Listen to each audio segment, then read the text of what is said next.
Hello दोस्तों। माँ देवी अन्नपूर्णा की मूर्ति जो है कनाडा से भारत लाई गई और कनाडा से भारत लाई गई और ये 11 नवंबर को यूपी की सरकार को दी गई और यूपी सरकार जो है ये शोभा यात्रा के माध्यम से ये 14 नवंबर को काशी विश्वनाथ मंदिर में ये और 15 नवंबर को ये काशी विश्वनाथ मंदिर के ईशान कोण में इसे स्थापित किया जाएगा। मैं सुदेश श्रीवास्तव आपको इसके बारे में पूरी डिटेल बताऊँगा। साथ ही साथ इसे जो कनाडा की आर्कोलॉजिकल सर्वे ऑफ इंडिया को देगा, साथ ही कनाडा की भौगोलिक स्थिति और साथ ही साथ हम ये किस अनुच्छेद के अंतर्गत आते हैं, इस सब के संविधान के अंतर्गत भी इस बातों के उल्लेख को मैं बताऊंगा। पहले तो देखा जाए देवी अन्नपूर्णा की मूर्ति। देवी अन्नपूर्णा की जो मूर्ति है ये कनाडा से जो है कनाडा में विनिपेग शहर में 19 कनाडा से जो है दिव्या मेहरा नाम की जो है वो एक भारतीय मूल की आर्टिस्ट है। वो भारतीय मूल की आर्टिस्ट है। तो इन्होंने क्या किया कि इस मूर्ति को देखा तो उन्होंने वहाँ की सरकार के साथ और भारत की सरकार से बात की। बाद में कुछ समय बाद जो है ये भारत अभी कुछ समय ही बाद देखा जाए तो ये भारत को सौंपी गई। अभी ये यहाँ पे भारत यूपी लाई गई है, जो 15 नवंबर काशी विश्वनाथ मंदिर में इसे स्थापित किया जाएगा। अब ये देखते हैं कि ये कनाडा में कहाँ थी। कनाडा के रेजिना यूनिवर्सिटी कनाडा के Regina university Mackenzie art gallery है वहाँ पे कनाडा में जब आप देखेंगे कनाडा में रेजिना विश्वविद्यालय वेनिपेग जो जगह है वेनिपेग में रेजिना यूनिवर्सिटी है और रेजिना यूनिवर्सिटी में मैकेंजी आर्ट गैलरी है। वहाँ पर जब दिव्या मेहरा ने इसे देखा तो वहाँ की सरकार से इन्होंने बात की और वहाँ की सरकार के बाद भारत की सरकार से संबंधित और कनाडा के साथ हमारे संबंध भी तो अच्छे हैं, तो इसलिए वहाँ की सरकार ने इस मूर्ति को जो है हमेशा।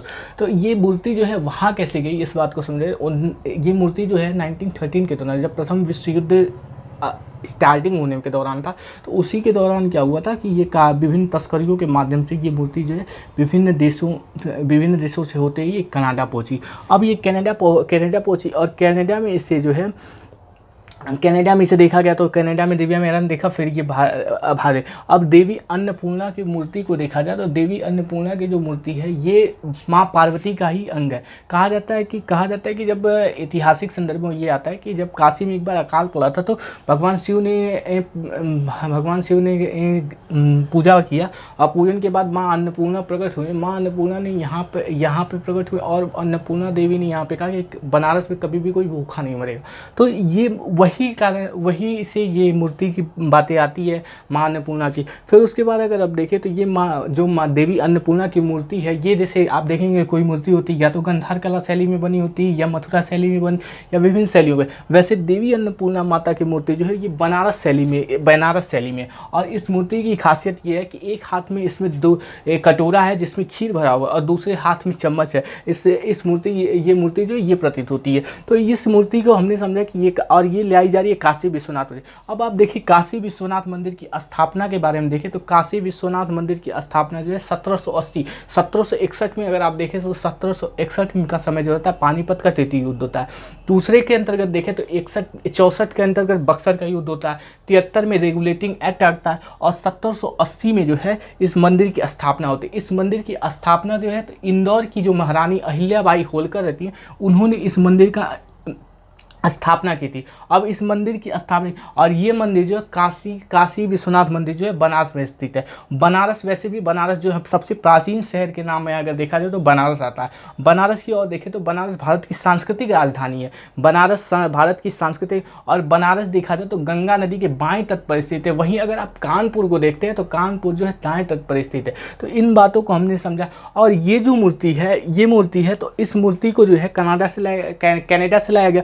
अब ये देखिए तो आर्टिकल 49 जब हम संविधान के अंतर्गत संविधान पढ़ते हैं तो संविधान के अंदर कुछ हमारे मौलिक अधिकार होते हैं, मौलिक कर्तव्य होते हैं, साथ ही साथ राज्य के भी कुछ नीति निर्देशक तत्व होते हैं। तो जब आर्टिकल 49 पढ़ते हैं, जब राज्य के कुछ नीति निर्देशक, तो राज्य का विषय होता है कि कोई भी राष्ट्रीय महत्व की चीज़ होती है तो जो भी राष्ट्रीय महत्व की चीज़ होती है, जैसे कोई भी कलात्मक या ऐतिहासिक स्मारक या संरक्षण प्रदान करना, उसको क्या कहता है, उसको संरक्षण प्रदान प्रदान करने का कार्य होता है। राष्ट्रीय महत्व की चीज़ों को संरक्षण प्रदान, ये राष्ट्र जो राज्य का कर्तव्य होता है। इस अब राज्य का कर्तव्य, तो राज्य के कर्तव्य के अनुसार क्या होता है, अब राज्य कोई ना कोई कानून बनाएगी और उस कानून के माध्यम से जो है इसका संरक्षण प्रदान करेगी। अब इसी के तहत राज्य सरकार ने एक कानून बनाया, जिसको हम जो एक्ट है उसको देखते हैं, the ancient monument and archaeological sites and remains act 1958। बाद में इसको चलकर 2010 में इसे संशोधन किया गया और इसी के एक्ट के अनुसार जो है कोई भी मूर्ति जो होती है, कोई भी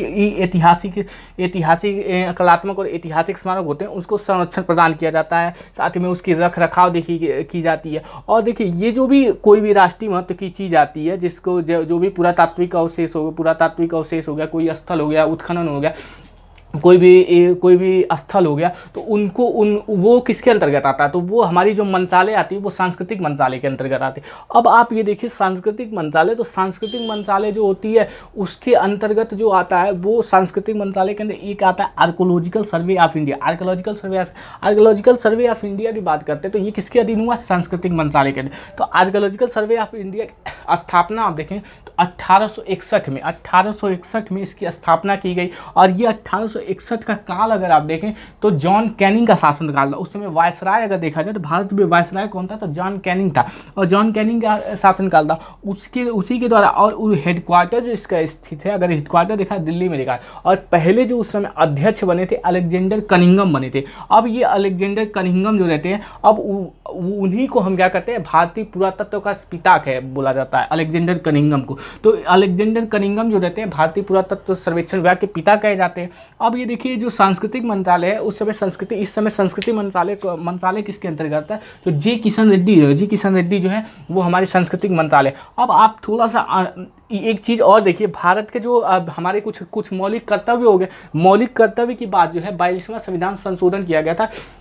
42वां संविधान संशोधन के अंतर्गत हमने 4 जोड़ा, नया पार्ट जोड़ा था 4 के अंतर्गत कुछ हमारे मौलिक कर्तव्य होते हैं जो 51 आर्टिकल 51A के अंतर्गत आते हैं। अब 51A के अंतर्गत हमने इस चीज़ को कहाँ से लिया, ये क्वेश्चन बता, तो हमने USSR से लिया है, USSR से। अब USSR से लिया तो हमने इसमें जो कुछ मौलिक कर्तव्य बनते हैं। अब मौलिक कर्तव्य के अंतर्गत जैसे पहला कर्तव्य आपका देखेंगे तो 1 के अंतर्गत यह आता है कि जो भी जैसे संविधान का हम पालन करेंगे, साथ ही साथ जो हमारे राष्ट्रगान होगा, राष्ट्रगीत होगा, उसका सम्मान करेंगे। दूसरी चीज़ ये बोला कि जो भी हमारे स्वतंत्रता क्रांतिकारी होते हैं उनका हम आदर सम्मान। वैसे ही इसी क्रम में अब आप जब आई नंबर पे आते हैं, ABCD के होते हुए आई नंबर पे आते हैं तो उसमें इस बात का हमारी जो सामाजिक संस्कृति है और गौरवशाली परंपराएं हैं उसको हम समझेंगे तथा उसका संरक्षण भी करेंगे। तो इस बात को आर्टिकल 51EI के अंतर्गत बोला गया कि जो भी सामाजिक संस्कृति है, जो भी संस्कृति है,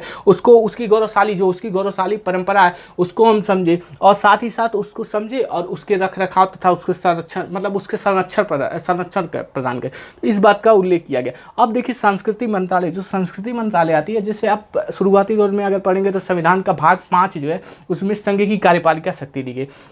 संघ की कार्यपालिका शक्ति उसके अंतर्गत जो होता है 52 से लेकर 52 से लेकर 78 तक जो है आर्टिकल आते हैं। अब आर्टिकल 52 के अंतर्गत जो होता है भारत का राष्ट्रपति होता है और 53 के अंतर्गत जो होता है भारत का राष्ट्रपति होता है और वही भारत का प्रथम नागरिक होता है। अब 53 जब आप पढ़ेंगे तो 53 में इस बात का उल्लेख है कि संघ की कार्यपालिका, जो संघ है उसकी कार्यपालिका शक्ति किसमें निहित होती है, तो राष्ट्रपति में निहित होती है। लेकिन ये भी बोलता है कि जो वास्तविक शक्ति है वो प्रधानमंत्री को होगी और जो नाम मात्र की शक्ति होती है वो किसको होगी, तो राष्ट्रपति को। यही कारण है कि जो राष्ट्रपति होता है वो राज्य का प्रमुख होता है और जो प्रधानमंत्री होता है वो प्रधानमंत्री किसका होगा, सरकार का प्रमुख होता है। यही कारण। अब आप देखिए राष्ट्रपति हो गया 53 के अंतर्गत। अब 74 में आप देखेंगे 74 ये कहता है कि जो राष्ट्रपति है उनकी सहायता, अब राष्ट्रपति नाम मात्र के हुए तो इनको सहायता और सलाह देने के लिए, जो राष्ट्रपति है उनको सहायता और सलाह देने के लिए एक मंत्रिपरिषद होगी और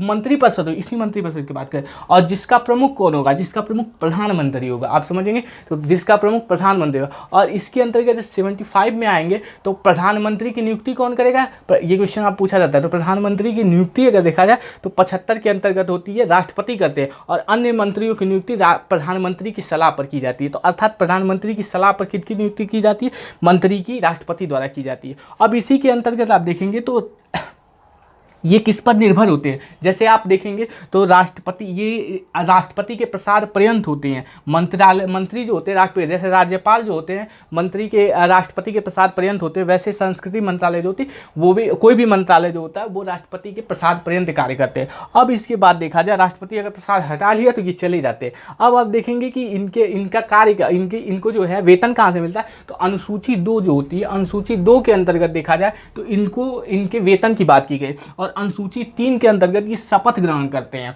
जैसे राष्ट्रपति जो है अनुसूची के अंतर्गत ग्रहण कर, अनुसूची के अंतर्गत नहीं ग्रहण करते हैं। वैसे अगर देखा जाए तो अनुसूची के अंतर्गत न ग्रहण करके वो आर्टिकल 60 के अंतर्गत जो है ये राष्ट्रपति शपथ ग्रहण करते हैं। अब सांस्कृतिक मंत्रालय हो गया, अब इनके मंत्रालय हो गया। अब आप देखेंगे तो इनका कुछ दायित्व, जैसे राष्ट्रपति जो मंत्री होते हैं वो व्यक्तिगत रूप पर किस पे निर्भर होते हैं, व्यक्तिगत रूप से देखा जाए तो राष्ट्रपति पर होंगे, लेकिन सामूहिक रूप से उनका उत्तरदायित्व किस पर होता है, तो सामूहिक रूप से लोकसभा पर उत्तरदायित्व होता है। अब आप इसके बाद देखिए सामूहिक उत्तरदायित्व इन पर होता है। अब जब 77 आप पढ़ेंगे तो 77 में राष्ट्रपति क्या करता है, विभिन्न कार्यों का आवंटन करता है, विभिन्न मंत्रालय का आवंटन करता है। इसी आवंटन के तहत किसी को गृह मंत्रालय दिया जाता है, किसी को रक्षा मंत्रालय, जैसे गृह मंत्रालय अमित शाह को दिया गया, रक्षा मंत्रालय राजनाथ सिंह को, वित्त मंत्रालय देखा जाए तो आपको निर्मला सीतारमण को दिया, संस्कृति मंत्रालय जो है जी किशन रेड्डी को। तो आपने संस्कृति मंत्रालय और साथ ही साथ इस सभी विषयों को आप, साथ ही साथ आप समझिए कि इसका कार्य जो आर्कियोलॉजिकल सर्वे ऑफ इंडिया होती है उसका कार्य क्या होता है उसको समझिए। तो ये आर्कियोलॉजिकल सर्वे होती है, जो भी पुरातात्विक होता है उसके अवशेषों का, जो भी अवशेष होते हैं उनका सर्वेक्षण करना, साथ ही साथ वो जो स्थल है, उस जो भी स्थल है उस स्थल का क्या करेगी, खोज करेगी, फिर उसका उत्खनन करेगी, रख रखाव करेगी। इस प्रकार के कार्य जो है आर्कियोलॉजिकल सर्वे, ये अधीन किसकी होती है आप समझिए, सांस्कृतिक मंत्रालय के अंतर्गत, और संस्कृति मंत्रालय जे किशन रेड्डी के अंतर्गत होता है। 1861 में स्थापना हुई थी, हेडक्वार्टर दिल्ली, अलेक्जेंडर कनिंघम इसके पितामह बोले जाते हैं। अब आप समझेंगे कि ये जो, चलिए ठीक है, यहाँ तक तो हमने समझ गया ये पूरी की।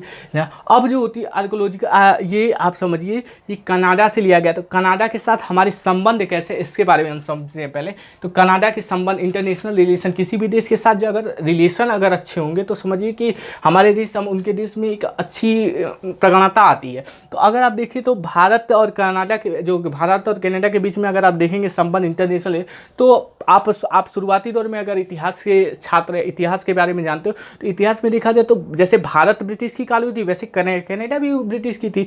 तो ऐसे करके भारत कुछ समय बाद आज़ाद हुआ, कनाडा भी इस तरह आज़ाद हुआ। अभी अगर देखें तो 3% जो पॉपुलेशन है कनाडा की पॉपुलेशन है, 3% इंडियन पर्सन है। और ये जो होते हैं इनको इंडियन डायस्पोरा, मतलब ये डायस्पोरा होते हैं, तो इंडियन डायस्पोरा ये क्या करते हैं, एक स्ट्रॉन्ग ब्रिज का काम करते हैं, और हमारे देश के साथ जो एक स्ट्रॉन्ग ब्रिज का काम करते हैं, एक मतलब मजबूत पुल की तरह कार्य करते हैं। हमारे संबंधों में मधुर संबंध होते हैं।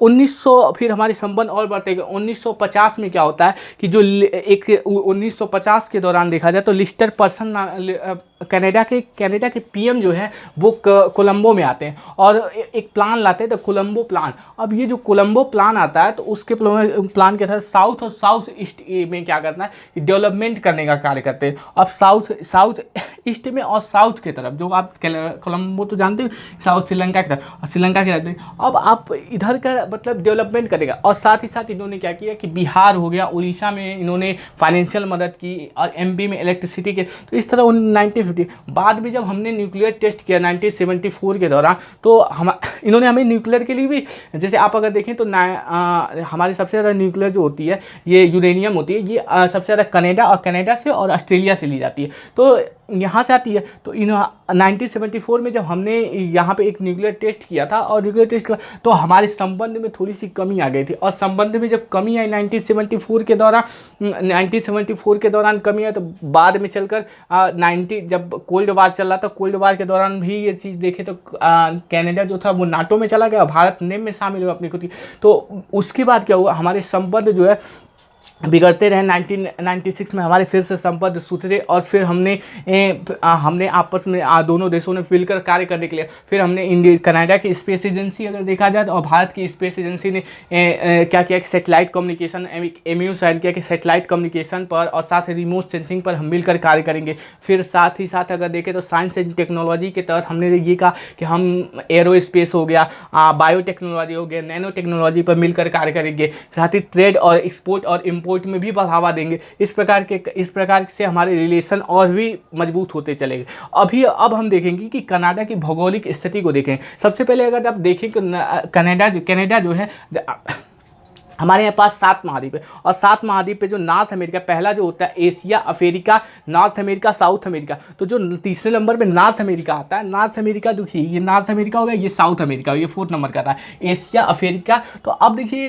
कनाडा जो हो गया, कनाडा और यूएसए। अब देखिए नॉर्थ अमेरिका में 3 पार्ट, कनाडा, यूएसए और मैक्सिको होता है। अब देखिए कनाडा जो हो गया, कनाडा और यूएसए को जो एक अक्षांश लाइन जो 49 डिग्री जो है अलग करती है। पहली बात ये देखिए 49 डिग्री जो है अलग करती है। ये आप देखिए ये जो लाइन 49 डिग्री ये अलग करती है। अब आप देखिए ये क्षेत्र देखिए अलास्का, ये अलास्का का क्षेत्र, और ये अलास्का का क्षेत्र जो है यूएसए का है। साथ ही साथ देखिए ये ग्रीनलैंड क्षेत्र है जिस पर डेनमार्क ने किया है, और ये क्षेत्र जो है बैफिन आइलैंड है। ये यहाँ पर बैंक आइलैंड है, फिर उसके बाद एलिवेथ आइलैंड है, फिर आप और भी बहुत छोटे छोटे द्वीप हैं यहाँ पे स्थित है। अब आप देखिए ये जो क्षेत्र हो गया हडसन बे, हडसन, यहाँ हडसन की खाड़ी, ये सबसे चौड़ी डेविस की जलसंधि जो होता है, ये डेविस की जलसंधि, यहाँ से डेविस की जलसंधि आ जाती है, ग्रीनलैंड और बैफिन आइलैंड। साथ ही यहाँ पे हडसन की स्ट्रेट आ जाती है, और यहाँ से जो एक ठंडी जलधारा निकलती है, ये ठंडी जलधारा का नाम लेब्राडोर सी है, और यहाँ से जो है गल्फ है। जब यहाँ दोनों आपस में मिलती है तो वहाँ मछली पालन के लिए एक अच्छा क्षेत्र माना जाता है। ये आप देखें न्यू फाउंडलैंड है। यहाँ पे देखिए इस क्षेत्र में देखा तो अलास्का रेंज होगी। ये देखिए एशिया का क्षेत्र, इधर अगर देखेंगे तो आप एशिया का, ये अटलांटिक ओशियन, ये पैसिफिक ओशियन, इधर इस साइड अगर देखेंगे तो अटलांटिक ओशियन, इधर पैसिफिक ओशियन है। और ये जो क्षेत्र है तो ये यहाँ पर देखेंगे तो एशिया का क्षेत्र, और इसको जो अलग करते हैं तो बेरिंग स्टेट जो होती है, बेरिंग सी, और ये बेरिंग स्टेट होती है, और ये गल्फ ऑफ अलास्का हो गया। और यहाँ से एक नदी निकलती है, यूकॉन नदी होती है, यूकॉन नदी। साथ ही साथ अगर देखें तो यहाँ से मैकेंजी नदी निकलती है। अब फिर कनाडा में कुछ और भी देखते हैं हम। कनाडा में तो कनाडा में अगर आप शुरुआत देखेंगे तो क्रम पूछता है, पीछे से आने एग्जामों में ये कोई क्रम पूछते हैं। शुरुआती तौर पर जो पहले जो लेक मिलती है ग्रेट बियर लेक होती है। सबसे पहले यहाँ देखें तो ग्रेट बियर लेक होती है, और फिर उसके बाद देखेंगे तो ग्रेट स्लेव लेक होती है, फिर उसके बाद अथावास्का होती है, रेनडियर होती है, फिर उसके बाद यहाँ पे विनिपेग लेक होती है। और साथ ही साथ यहाँ पर आप देखेंगे तो कुछ ऐसी लेक होती है जो ग्रेट सुपीरियर लेक, जैसे ग्रेट सुपीरियर लेक हो गई। फिर उसके बाद अगर देखें तो मिशिगन जो पूछता है तो वो कहाँ पे रहती है, यूएसए में आती है। फिर उसके बाद अगर देखें तो आप जो तीसरी आती है उसको जो ग्रेट सुपीरियर लेक हो गई। फिर उसके बाद मिशिगन, तो मिशिगन यूएसए में आती है। फिर यूरॉन और ईरी और ओंटारियो ये कनाडा में स्थित है, और बस मिशिगन जो होती है यूएसए में आती है। तो ये विभिन्न इस भौगोलिक स्थिति को आपने देखा। और ग्रीनलैंड हो गया, यहाँ पे देखें तो आप बिफोर्ट सी हो गई, यहाँ पे लेब्राडोर सी हो गई। फिर यहाँ पे ये आप देखेंगे तो गल्फ ऑफ मैक्सिको हो गई, गल्फ ऑफ मैक्सिको हो गया, कैरेबियन सी हो गया, ये साउथ अमेरिका, ये पनामा सिटी हो गई, मैक्सिको हो गया, यूएसए हो गया। यहाँ पर देखेंगे कोलंबियो है, सांत आना जो होती है जलधारा, यहाँ पे जो हवाएं चलती है। तो ऐसे में करके हमने पूरी देवी अन्नपूर्णा की मूर्ति के साथ साथ कनाडा की भौगोलिक स्थिति, राजनीतिक संबंध को भी समझे, और साथ ही साथ संविधान के अंतर्गत जो भी हम विषय वस्तु तो हमने समझा। फिर अगली क्लास में हम फिर इन किसी अलग विषय वस्तु पर हम आपसे मुलाकात करेंगे। तब तक के लिए धन्यवाद। आज जय हिंद, जय Bharat. Please like and subscribe to this video.